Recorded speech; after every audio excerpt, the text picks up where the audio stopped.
Um, so I'm just going to share a couple of announcements with you just so you know what's going on in the church. And so first, again, welcome.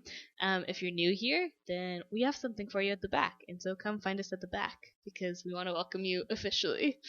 Um, After that, oh, just a reminder, you're all doing really well in wearing your masks. I'm doing the worst at it. I'll stand back here. Make sure to keep your mask on during the service and to stay 6 feet apart from each other. And as well, remember, we're discouraged to sing, so feel free to hum and dance along. Other than that, we have fusion this week, so that's for teens from grade 7 to 12. If you guys know a teen or are a teen, Moody, you're a teen, right? Yeah. He's smiling. I'll take it. So if you're in grade 7 to 12 or know someone that is, they're welcome here on Wednesday nights. We also have prayer meetings here. So generally have them Saturday nights at 7 and 10 a.m. on Wednesdays. And so those are generally downstairs or sometimes even in here. Next week, Pastor Bruce. This is Pastor Bruce, if you don't know him. Great man. He's going to be starting a series on the book of Revelation, and so almost every Sunday, most Sundays, we'll be going through that book. It's a very curious book in the Bible. There's a lot of things that you read, and you might have no idea what's going on. And so through Pastor Bruce, and mostly through Holy Spirit, we're going to learn a lot more about that book in coming weeks. So feel free to bring friends as well. Also, next Sunday after church, our youth group is going mini golfing. And so, again, if you know a teen, let them know and tell them to contact me, and we'll have a lot of fun together. And then as well, if you guys know Grace and Jim, they're kind of new to our congregation. They started coming in December-ish, but they've called this church home, and they're having a new little baby in October. And so, yeah, super exciting, but they need some help. And so if you guys just feel a call to be generous and just to serve this family in this way, just feel free to come talk to the pastors or myself. And feel free to bring a gift card or something like that. They probably don't need like big cribs or something, but gift cards would be great just so they can figure out what they need for themselves. So you could drop them off in the office or outside on that table there. Also, if you don't really know who Jesus is, welcome. We're happy you're here at church. But if you're curious in Christianity and Jesus and learning more about why people believe in it, even about maybe why you believe in it, this course is for you. It's called Alpha, and it's kind of just a place where you can come with all of your ideas and discuss them freely, and figure out what the truth is. And so, yeah, this is called Alpha, and we'll be starting it next Sunday night at 6 p.m. So here, but in a week. So feel free to come. And then we're also going to be starting up a Bible study next Wednesday at 8 p.m. online. So it'll be on Zoom. And so if you're interested in that, come talk to me. We can get you more information. But we figure it's September. Real life is kind of starting again. So we're starting up all of these things again. And then last, if you have tithes or offerings, there's plates? What are they called? Offering plates at the back on that table, or you can give through card in the office. Yeah, I believe that's it. So we're actually going to invite Graham up. Graham is multitasking tonight, as he always does. God bless him. And he's going to speak to us about some really, really cool things. So, welcome, Graham.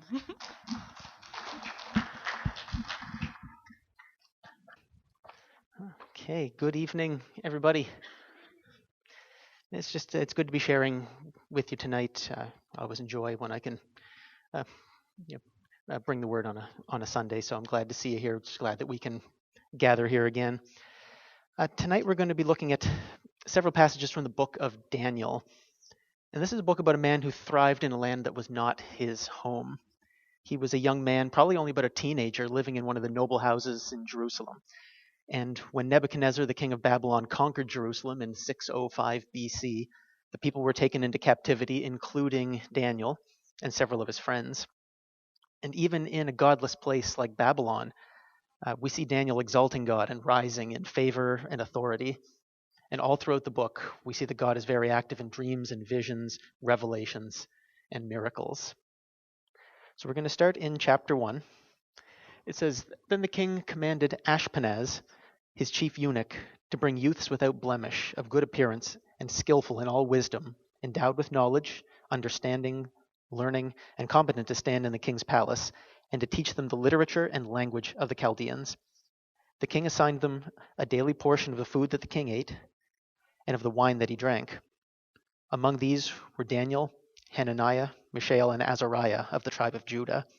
And the chief of the eunuchs gave them names. Daniel he called Belteshazzar, Hananiah he called Shadrach, Mishael he called Meshach, and Azariah he called Abednego. Daniel and the other young men experienced an attempt to assimilate them into Babylonian culture. And this has been done all throughout history. It's when someone or a conquered people are basically taught a new culture's history at the expense of their own. They're forced to adopt the practices and the beliefs and the languages of their new home. So their captors put them through this process to make them forget their past, their culture, their identity, and their God, and assume a new identity as a citizen of their new land. And there are three main tactics that were used, or at least that we see in this process. It says they were taught the language and literature of the Chaldeans. So the Chaldeans were the wise men and the astrologers of Babylon. So this is what I will call the education part of the process. So Daniel would have been studying, among other things, astrology, the idea that the movement of the stars and the planets can give information and knowledge about life on Earth or future events. And I had to wonder, how is this similar to today? This is the time of year when school starts up again. And in most schools, Christians are in the minority. So what kinds of ideas are promoted in schools, or especially on university campuses? So just as one example, when I was in university, especially in my first year, evolution was permeated into pretty much every class I took, not just biology where you would expect it, but in chemistry, philosophy, even geology. And in this room, there might be a number of opinions of exactly how science and religion fit together or don't fit together. Has evolution disproved God, or have we actually discovered the mechanism of his creative process? And this is not the time to lay out all my thoughts on the subject. And there are still things that I wrestle with, like, well, how old is the Earth really? But when I read in my textbook, and this comes right from my first year textbook, science is limited to the study of structures and processes that we can observe and measure. Supernatural explanations are outside the bounds of science. I can't get behind an idea like that. But on the university campus, there is only one acceptable answer to the question of the origins of life. The second part of the process they went through is cultural assimilation. So basically, this is when someone is told, this is how we do things here, and you're one of us now. So for Daniel, that meant partaking of the king's food and drink, which had been sacrificed to idols and false gods. And they weren't just offered it, they were expected to eat it. And it would have been amazing. The New King James Version calls the food delicacies. And most of the young men brought into the king's court would not have put up any resistance to taking part in it. And thirdly, they were given new names. Each of their names, the ones they were given at birth, spoke a truth about the God they served and their identity in him. We can have a look at those. So Daniel's name means God is my judge, but he was renamed to Belteshazzar, which means Bel, protect the king. And Bel was the chief idol of the Chaldeans and the astrologers. Hananiah means Yahweh is gracious, but his name was changed to Shadrach, which means command of Aku, who was their moon god. Mishael, who is what God is, changed to Meshach, very similar, who is like Aku, again, the moon god. And Azariah, Yahweh is a helper, changed to Abednego, now referencing the god of vegetation, Nebo. And what might come as a surprise is Daniel went along with some of this. He took the education, which would have included the study of astrology. Was that wrong? Was it wrong for me to study evolution in university? I didn't have a lot of choice in the matter. It's very hard to get a science degree, and probably hard to get any university degree without at least encountering it to some extent. And ironically, evolutionary biology was my best course in university. The good news is that when we know the truth, it helps us pick out the mistruths. So I can study it, I can excel at it, but when you tell me that a belief in a creating God is an outdated idea, that has been replaced by a more modern one that excludes him altogether, a light will go off. And this also gives me a better understanding of another perspective, really a whole other worldview. And this was going to be important for Daniel as well. Later on in the story, when he goes up against the king's astrologers, he knew the limitations of astrology and the true source of his revelations. But we'll come there in a little while. He also took the new name that they gave him, but he drew a line at the dinner table. So why? The most likely explanation was that the food on the table was forbidden by the law. We see it in Leviticus chapter 11. It clearly states what God's people were and were not permitted to eat. So he could study astrology without practicing it, but he couldn't break those commands, even at the king's request. And because Daniel worshipped the living God, he did not want to partake in something that was used in the worship of a false god. And some have suggested that this is one way he could preserve something of his old way of life. In this new place where nobody believed like he did, where nobody worshipped like he did, every day he could call to remembrance something of that old way of life and that true identity. Maintaining that distinctive diet helped to preserve distinctive identity. So rather than join in with the culture of the place, this daily ritual served as a reminder that they were children of God living in a strange land, and that their source was not the king, but was God alone. So Daniel and his friends requested a diet of vegetables and water, and the request was granted. And after 10 days, they were found to be healthier and stronger than the others who had brought in with them, and 10 times better than any of the magicians and astrologers. And verse 17 says that God gave them knowledge and skill in all literature and wisdom. When he stood firm and did what was right, he was rewarded with God's favor. So let's move on to chapter 2. This is what we read. In the second year of the reign of Nebuchadnezzar, Nebuchadnezzar had dreams. His spirit was troubled and his sleep left him.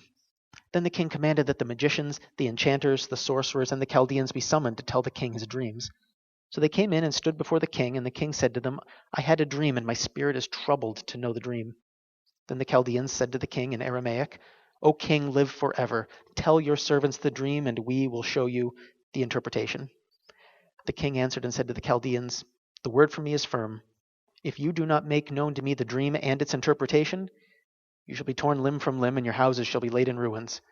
But if you show the dream and its interpretation, you shall receive from me gifts and rewards and great honor. Therefore, show me the dream and its interpretation. So here we see the king troubled by a dream that he had. And he brought in all of his astrologers and the sorcerers and demanded to know what it meant. And he had to be sure that they could actually deliver what he asked for and that they weren't deceiving him. So he refused to tell them what the dream actually was, because if they could determine the meaning, they could determine the dream itself, right? And they protested, There is not a man on earth who can meet the king's demand. So in his rage, he ordered that every wise man in Babylon be killed, and this would include Daniel and his friends. So when the captain of the king's guard approached Daniel, he asked what provoked the king's outrage and requested an appointment with him. Then Daniel went to his 3 friends, and they prayed that God would reveal the mystery to them, specifically so their lives would be spared. And that night, both the dream and what it meant were revealed to Daniel. And what Daniel saw and what the king saw in his dream was the statue of a man made of 5 different metals. The head of gold, which represented Nebuchadnezzar, and then the 4 other parts of different metals, weaker metals, representing other kingdoms, weaker kingdoms that would actually overtake his. And note that Daniel's knowledge of astrology, which he was forced to study, would have proved useful here, because he said no astrologer can show the mystery the king has requested. He knew the limits of what the wise men could do, and he made sure that God got the credit he deserved for this revelation. He said, There is a God in heaven who reveals mysteries, not because of any wisdom that I have. Daniel made sure the king knew that it was not him who did this, but the God that he served. And what was the end result? The king glorified God. He called him the God of gods and the Lord of kings, and he gave Daniel high honors, many great gifts, and made him ruler over the whole province of Babylon and chief prefect, or one of the chief governors, over all the wise men of Babylon. And now we can see a pattern beginning to emerge. Daniel is continually rewarded for his faithfulness. Even under the rule of a godless king, he excels at whatever he does. He earns the favor of the king, and he gains wealth, power, and influence, and he sees God glorified. Now we'll move on to chapter 3. In this chapter, we see the king set up this towering image, some sort of idol or statue made out of gold. And he gathered all of his governors and high-ranking officials to the place and told them to bow down and worship it when the music was played. And we have to ask why. Didn't he just see the power of the living God? Literally one sentence earlier, he was calling him the God of gods and the Lord of kings. So it would seem that his conversion was very short-lived. So maybe he had to counter accusations from his people that he was showing too much favor on the Jewish captives. In his dream, he was represented by a head of gold, but the construction that he made was all gold. He wanted to be the all in all. Or maybe this was a declaration that his kingdom wouldn't fall, but it would stand forever. And isn't it interesting that Babylon had plenty of false gods, but they still felt that they needed another one? In Jeremiah 2:13, God says, "My people have committed two evils. They have forsaken me, the fountain of living waters, and hewed out cisterns for themselves, broken cisterns that can hold no water." And in John 4:14, Jesus said, "Whoever drinks of the water that I will give him will never be thirsty again." No matter how many gods they went after or worshipped, they were never satisfied, because ultimately our satisfaction can only be found in God alone. Daniel is nowhere to be found in this chapter, but his three friends, Shadrach, Meshach, and Abednego, were there. And at the sound of the music, they refused to bow down and worship it. Just like Daniel earlier in the story, they knew God's law. "You shall have no other gods before me. You shall make no graven images." And when they were discovered, they were arrested, and they were given a chance to change their minds. They were reminded, "This is how we do things here, and you're one of us now." And the king told them, "If you worship the image I have made, good, and if not, they were to be burned alive." He asked, "Who is the God who can deliver you from my hands?" So not only has Nebuchadnezzar turned from God, but he seems to have forgotten his power. But the three boys stood absolutely firm in their defiance of the king's order, and this is what they said: "Our God, whom we serve, is able to deliver us from the burning fiery furnace, and he will deliver us out of your hand, O king. But if not, be it known to you, O king, that we will not serve your gods or worship the golden image that you have set up." And much like Daniel, when he refused to eat the forbidden foods, they refused to bow down to anything or anyone but God. They were confident in two things: that God could save them, or that God could give them the strength to stand firm, even in the face of death. And there were some things they didn't do. They didn't try to figure out a compromise that would please everyone. Maybe we could just do it and not mean it. In effect, they said, "Get behind me, Satan." They didn't consider the consequences, and they didn't hesitate to resist what they knew was wrong. Although I will add that there are some situations, I have found myself in some situations where the right decision might not be immediately obvious. And those are times where taking the opportunity to seek the wisdom of godly friends is time well spent. So the king ordered the furnace heated 7 times hotter, the number 7 used in the Bible to represent completion or perfection. So they turned it as high as it could go. It was so hot it killed the men who were tasked with putting them in. But when they were in the fire, they were not harmed in it, and a 4th person could be seen walking around with them. Who was this? Maybe it was an angel, but more likely it was the Son of God himself, there not only to rescue them from the fire, but to be present in the fire with them. Whoever persecutes a follower of Christ persecutes him. And here we see him actually cast into the fire with his followers. In Acts 9:5, Saul encounters Jesus on the way to Damascus to kill some Christians, and he says, "I am Jesus, whom you are persecuting." He doesn't say he was persecuting his followers. He was being persecuted just the same. So we know that if we suffer for Christ or suffer for righteousness, he will be with us. Psalm 23 says, "Even though I walk through the valley of the shadow of death, I will fear no evil, for you are with me." And once again, we see the young men's faithfulness rewarded, this time with a miraculous rescue.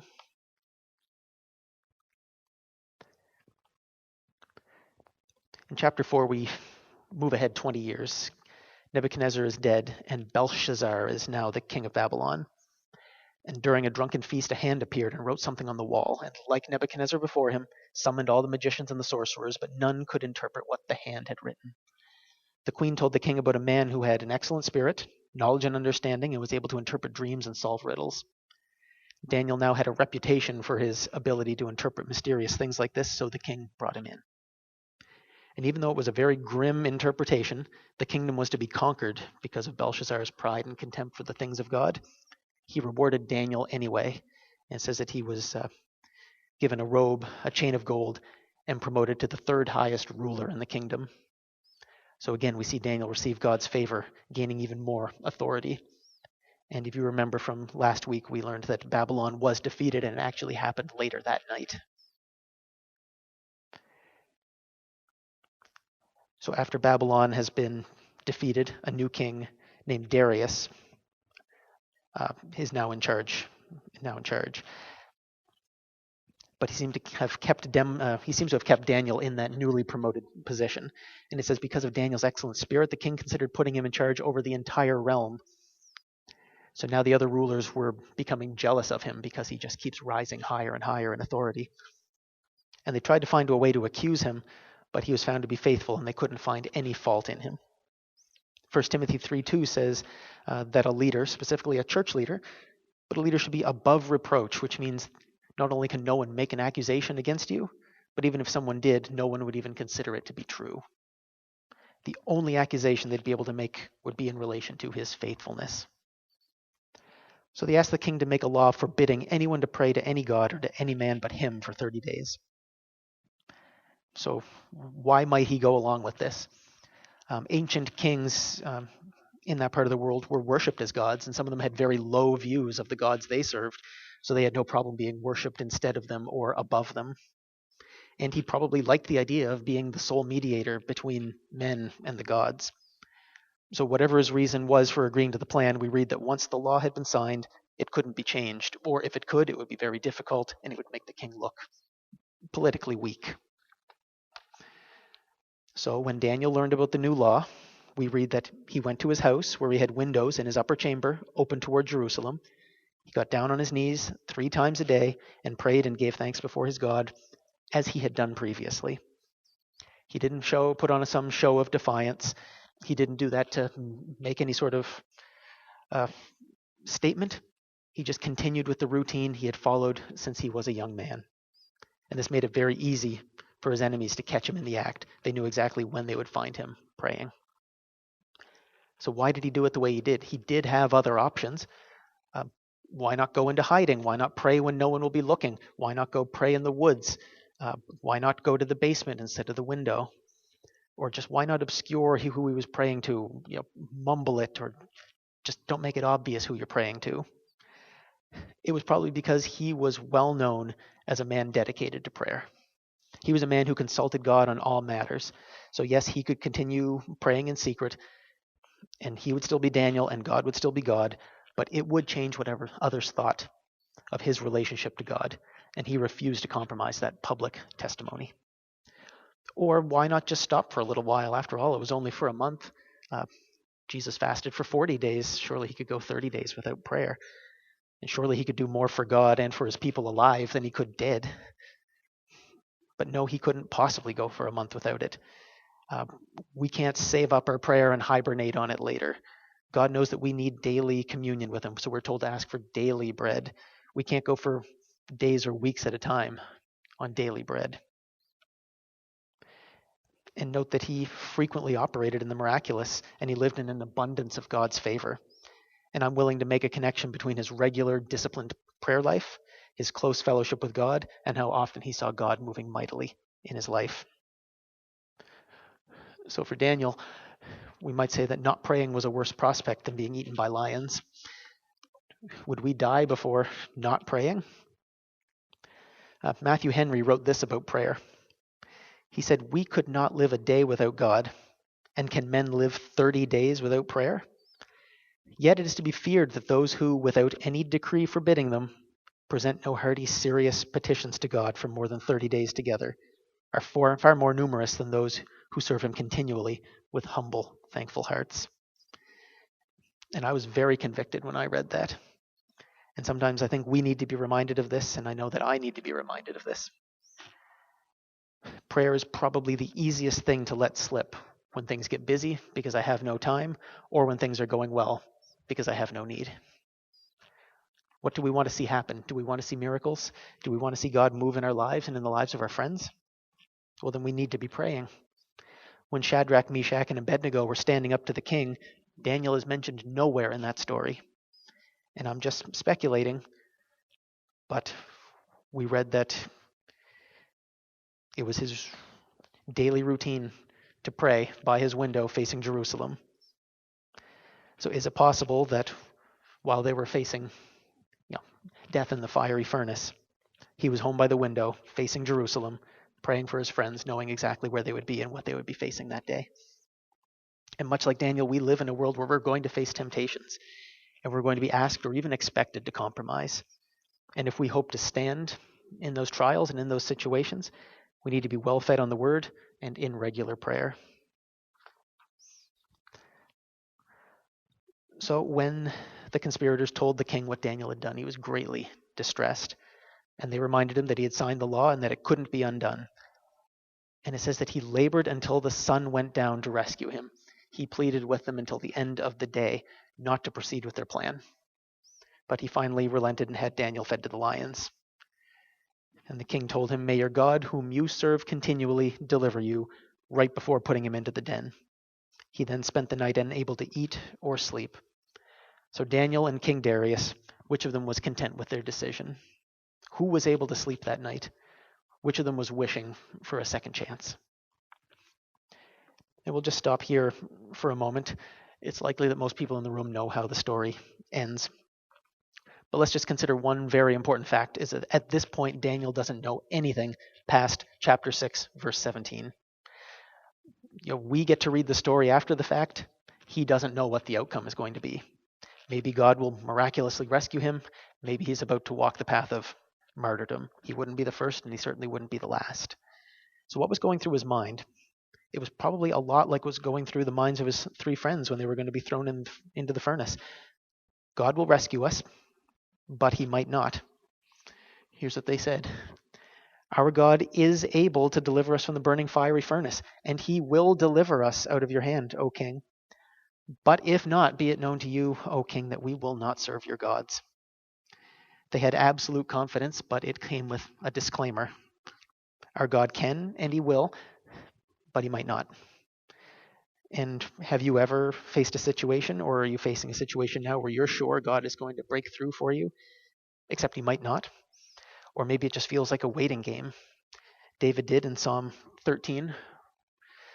He said, "How long, O Lord, will you forget me forever? How long will you hide your face from me? How long must I take counsel in my soul and have sorrow in my heart all the day? How long shall my enemy be exalted over me?" Or maybe you've faced a situation where you were confident God was going to come through for you. God was going to bring that miracle, and it never came.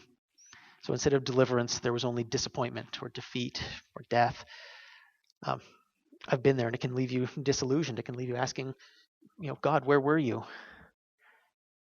So after a lifetime of faithfulness and living in God's favor, Daniel is now suffering unjustly, specifically because of his faithfulness.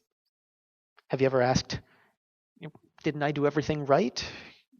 God, where are you? Why aren't you taking care of my problem? Why aren't you taking care of my pain?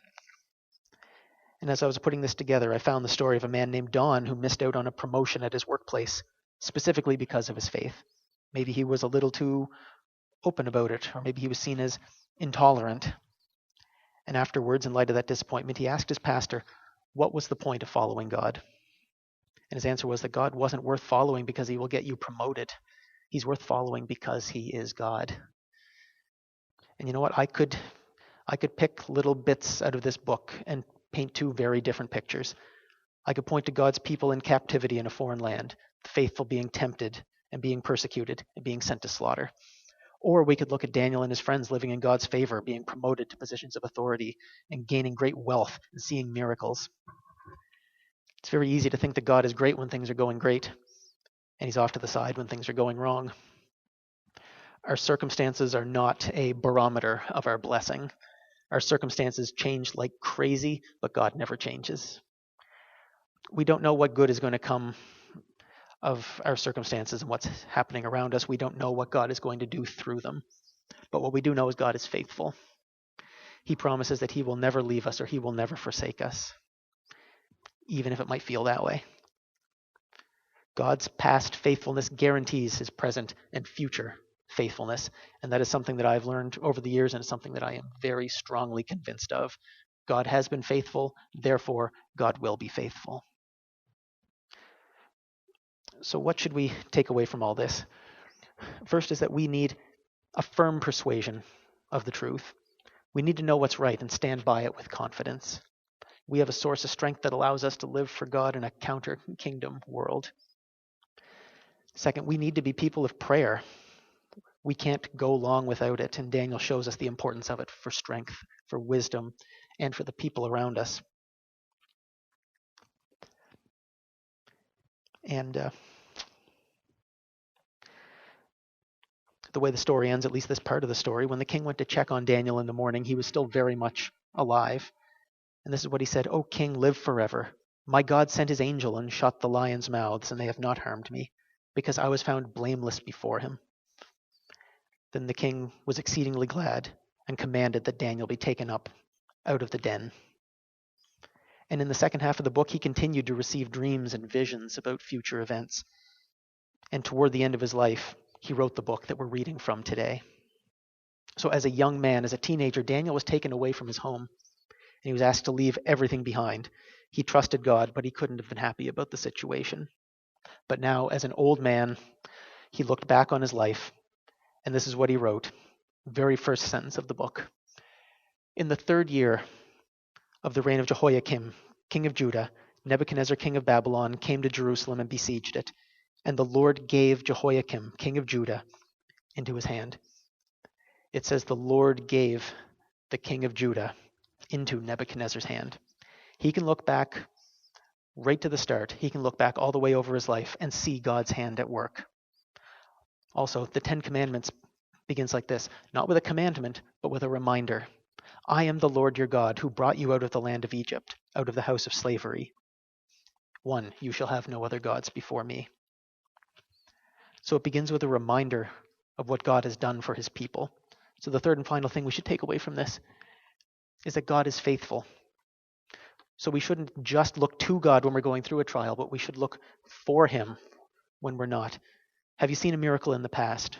Or was there a time in your life when God was working, but it wasn't obvious at the time? Those things can be much clearer and much more obvious in hindsight. They say the rearview mirror is always clearer than the windshield. Was there a time that God seemed to let you down, or maybe he didn't come through? We're never guaranteed our preferred outcome, but can you look back on those times and see that God really was at work? That God really did work good out of a bad situation? We were singing, well, I guess one of us was singing earlier, that you take what the enemy meant for evil and you turn it for good. It's a theme that's repeated over and over and over in the Bible. These are the kinds of things that we should always bring to remembrance, especially if we're in a place where we're doubting or just wondering, God, are you there? I'm in a place of doubt. Things aren't going well. We bring those things to remembrance. God has been faithful. Therefore, God will be faithful. So let's go back to Psalm 13. We read the first part a little bit earlier. David was asking, how long? How long will you hide your face from me? How long must I have sorrow in my heart all the day? This is how he ends the psalm. I'll just end with this. He said, "I will sing to the Lord because he has dealt bountifully with me." So David found himself in some situation. He found himself in difficult situations throughout his life, just asking how long, how long, how long. But he called to remembrance, what has God done in the past? I will sing to the Lord because he has dealt bountifully with me. He knew that God was still with him. He knew that God had been faithful before and he would be faithful again.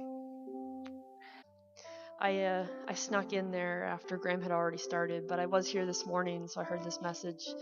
I don't know if you found it really just convicting and challenging when it comes to just prayer, like just he said a really good quote there about how like we must just continually be fed by the word and continually be in prayer. And as someone who's like a pastor, there's days where it's just like you just go through your routine and you're busy and you're making food and you're doing all these things and you get the kids to bed and then it's just like I don't know, then you just want to like crash. And at the end of the day, sometimes it's like, God, did I even spend time with you? Did I even talk to you? I'm so thankful for the people in my life who've prayed for me, And like Graham was saying, looking back on moments and seasons in my life, I know it's the prayers of, the faithful saints that have carried me through certain times and seasons. And at the end of my life, I want to be able to say that through the good and through the bad, when things went how I wanted them to go, and when things went completely different, I still served God. I might not have been perfect at it, but He is faithful and I remain faithful to Him. Maybe we'll get the band to come back up and we'll sing another song, but just to repeat one more time the main verse there that Graham hit on a few times in Daniel chapter 3, Shadrach, Meshach, and Abednego, that story. If we are thrown into the blazing furnace, the God whom we serve is able to save us. He will rescue us from your power, your majesty. But even if He doesn't, and we're all, facing different situations here, and I don't know them all, but I know there's people here who are believing for miracles and people who are in need of miracles. And I believe that God is good and God can rescue us and God can heal and God can restore relationships and marriages, and He can just do the impossible. But will you and I say, even if He doesn't, we will still serve you. We will still be faithful to you. We will still love you because you are God and you are worthy. So as we just sing one more song or so tonight, let's just make it the prayer of our hearts. In the innermost parts of our being, God, help me to be faithful to you, not by our own strength or by our own power, but by His, because He is faithful. The Bible says that even when we are unfaithful, He remains faithful. So, God, tonight we just pray, God, that at the end of our lives, God, we would have a story and a testimony, whether we're telling to other people or other people are talking about us. God, that we would have a legacy that says they remained faithful to God, even when things didn't go how they thought they would, even when it seemed like God didn't show up, they remained faithful. God, I pray that you would fill us with just inner strength and power to love you and to serve you on the good days and on the bad days, when things are going great and when things are just a horrible train wreck. God, I pray that we would be a people, that we would be a church that is just sold out for you, and just like Daniel, just praise. It's just be our regular routine. Again, on the good days and the bad days. Thank you, Lord, for who you are. Thank you for how much you love us. Thank you that you gave everything for us. Help us to just surrender our lives to you each and every day, in Jesus' name.